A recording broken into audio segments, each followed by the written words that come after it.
But Sigurd meets him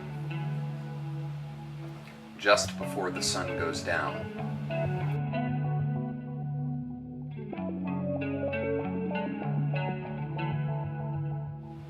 And draws from a bowl a brush coated in blood and honey, paints his face, and pours the rest of the bowl into his mouth, and says, "Whatever you do, you must not speak, you must not swallow, you must wait, and you will know what to do."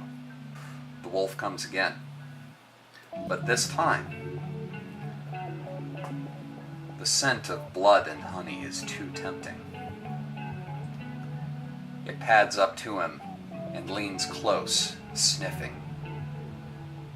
And he can see in its eyes a craftiness and a malice that no natural wolf ever held in its heart. No, this was something else. But the blood and the honey is too tempting, and it begins to lick. It laps from his face, from his cheek, from his chin, from his forehead.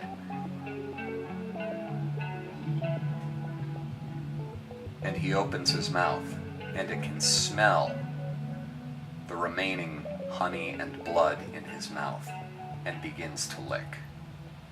And he waits, and he waits, and he bites with all of his strength. The wolf tries to withdraw, thrashing, and still he bites and tears and rips with all the fury of the horrible and futile death of 4 of his brothers. With his teeth, he rips the wolf's tongue from its mouth. And in the struggle, the wolf shatters the stocks around his legs. With all the strength he can muster, he strains, stands, lifting the trunk and the corpses of his brothers, and shakes loose the shackles around his hands. 4 brothers, dead and shamed, and into the woods he goes. A dark wood, a wood that men avoid, a wood that not even bandits dare prowl, that not even criminals, not even men condemned to execution, should they ever enter lawful land.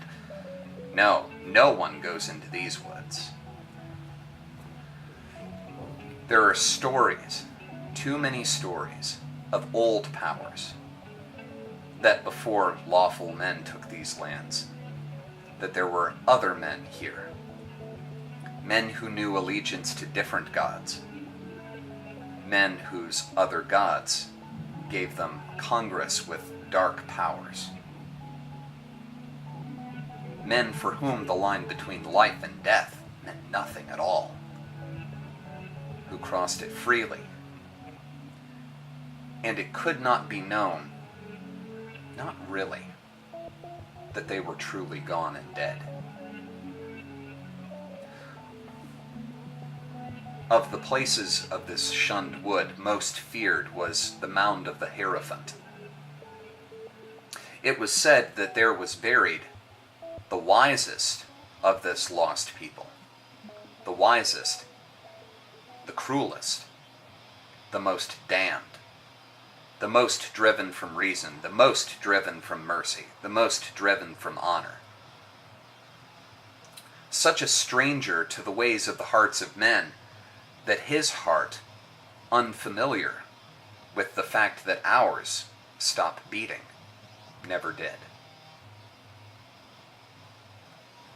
And Sigmund knows that if he is to avoid pursuit, it is there he must go.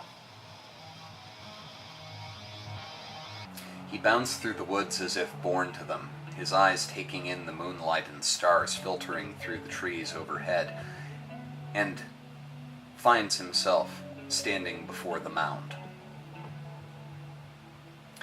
Many stones had been piled here and much dirt laid atop in order to build this burial site. And yet, there is a door. Why the dead should need an exit is a curious question, and still more curious for one that one cannot be entirely certain is dead to begin with. But there is no other refuge. There is no other safety. This is the one place where the men of Sigigairar will not follow him, and he is in no condition to fight. Sigmund approaches the door, and with a turn of his hand, it swings open, without so much as a creak. He looks around the large room inside the mound, and sees nothing. No bones, no tomb, nothing.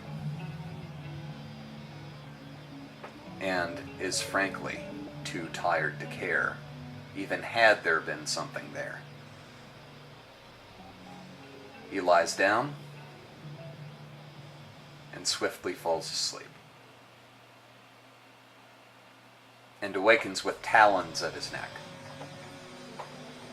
fingers of bone sharper than the strike of any eagle, clutching around his neck, drawing the breath from him, drawing the heat from him. They are so cold. Icicles being driven into his flesh. He opens his eyes, and they are met by what should be empty sockets. But within this skull, a fire burns.